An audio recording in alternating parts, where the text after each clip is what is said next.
So they have everything sheetrocked in here on this wall. You'll notice everything is sheetrocked in. And so now it'll be counted as a third bedroom. Alright. We also have a lot going on here in the kitchen. They completely opened up this wall. As you can see, we had a wall at one particular time. And so now it is completely open.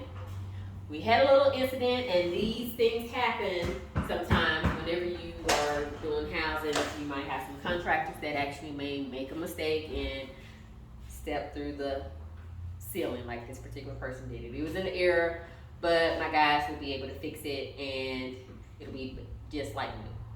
Okay, so over here in the kitchen, you'll notice that he has cut this wall out particularly. Basically, what he's done is, again, this is going to be the refrigerator section.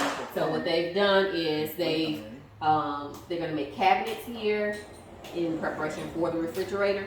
And so they had to actually cut this particular part out. As you can see right here, you can tell that this is how far the cabinets came down.